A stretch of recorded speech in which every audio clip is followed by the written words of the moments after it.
इक़्तिदार, सरमायादार और फौजी डिक्टेटर तीनों की नफ्सियात एक है और तीनों की नफ्सियात जमहूरियत की नफी है। तीनों की नफ्सियात जमहूरियत की नफी पर कायम है। जागीरदार उसका ब्रॉटअप ऐसे माहौल में हुआ है, उसकी नफ्सियात ने नश्व नुमा ऐसे माहौल में पाई है कि उसने जिस बेटी को पसंद किया उसको उठा लिया। उसे कौम की बेटी की इज्जत, अपनी बेटी की इज्जत दिखाई नहीं देती। जिसने सर उठाया उसी की चोरी करवा दी, उसी को अगवा करवा दिया, कत्ल करवा दिया। वो जागीरदार जिसकी नफ्सियात इस माहौल में बनी है, जब वो पूरे मुल्क का इक़्तिदार लेता है तो वो पूरे मुल्क को अपनी जागीर के तौर पे चलाना चाहता है। सरमायादार उसकी नफ्सियात ये है, वो पूरे मुल्क को अपनी इंडस्ट्री के तौर पर और फाउंड्री के तौर पे चलाना चाहता है, पूरे मुल्क को इंडस्ट्री बनाना चाहता है। इसलिए कि सरमायादार ने पूरी जिंदगी एक ही सबक सीखा है, एक ही सबक सीखा है कि दुनिया का कोई काम पैसे के बगैर नहीं होता और कोई काम ऐसा नहीं जो पैसा लगाएं तो हो न सके। एक ही उसूल है उसका, वो हर एक को खरीदना जानता है। एक चपरासी से लेकर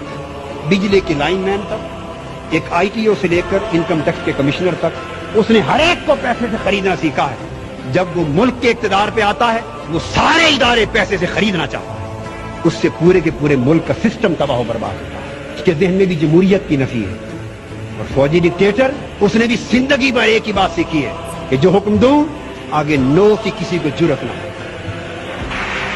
जब वो इक़्तिदार पर आता है तो वो पूरे मुल्क को बटालियन की तरह चलाना चाहता है।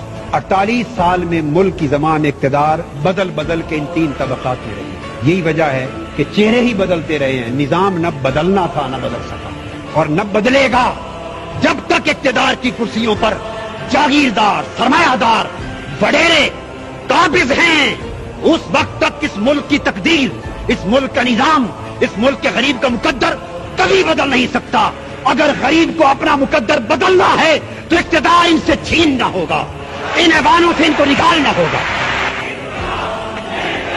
इनकलाब नारों से भी नहीं आएगा। इनकलाब खून मांगता है, खून मांगता है। इनकलाब कुर्बानियां मांगता है।